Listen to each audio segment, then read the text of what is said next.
नमस्कार किसान साथियों, मैं हूं प्रहलाद सिंह। स्वागत है आपका हमारे यूट्यूब चैनल हमें किसान के इस एपिसोड में। आज के इस एपिसोड में हम बात करेंगे सोयाबीन की फसल में खाद प्रबंधन के बारे में। सोयाबीन एक तिलहनी फसल है और इसे 3 प्रमुख पोषक तत्व जैसे नाइट्रोजन, फास्फोरस और पोटाश की सबसे ज़्यादा ज़रूरत होती है। कृपया ध्यान दें, मध्य प्रदेश में लगातार 40 से 42 सालों से खरीफ के सीजन में सोयाबीन की फसल लगाई जा रही है, जिसकी वजह से यहाँ की जो मिट्टी है उसमें सल्फर की मात्रा बहुत कम हो गई है। तो आप जहाँ कहीं भी सोयाबीन की फसल लगाना चाहते हो वहाँ पर सल्फर का ज़रूर प्रयोग करें।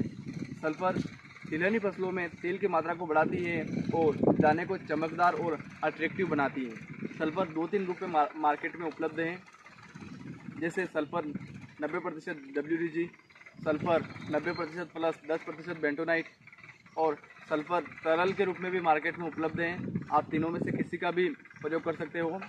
आज के इस वीडियो में आपको सोयाबीन की फसल में 3 ऐसे प्रमुख खादों के बारे में बताने जा रहा हूं, जिनका इस्तेमाल अगर आप अपनी खेती में करते हो तो सोयाबीन का जो उत्पादन है वो डबल हो जाएगा। नंबर 1, NPK 12-32-16, जिसमें 12% नाइट्रोजन, 32% फास्फोरस और 16% पोटाश होता है। अगर आप इस खाद का प्रयोग आपके खेतों में करते हो तो आपकी फसल को 3 प्रमुख पोषक तत्वों की पूर्ति हो जाएगी।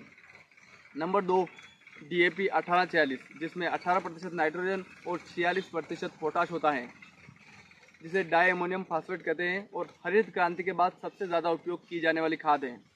अगर आप इस खाद का आपके खेतों में प्रयोग करते हो तो आपकी फसल को 2 प्रमुख पोषक तत्वों की पूर्ति हो जाएगी। नंबर 3, APS 20-20-13, जिसमें 20% नाइट्रोजन, 20% फास्फोरस और 13% सल्फर होता है, जिसमें 2 प्रमुख पोषक तत्व और 1 सूक्ष्म पोषक तत्व होता है। अगर आप इस खाद का APS, जिसे अमोनियम फास्फेट सल्फेट कहते हैं, आपके खेतों में डालते हो तो आपकी फसल को 2 प्रमुख पोषक तत्व और 1 सूक्ष्म पोषक तत्व की पूर्ति हो जाएगी। अब इन दोनों में से किस खाद का प्रयोग करें? तो अगर आप DAP का इस्तेमाल करते आ रहे हो पहले से, तो आप APS या NPK 12-32-16 का इस्तेमाल करें। धन्यवाद किसान भाइयों।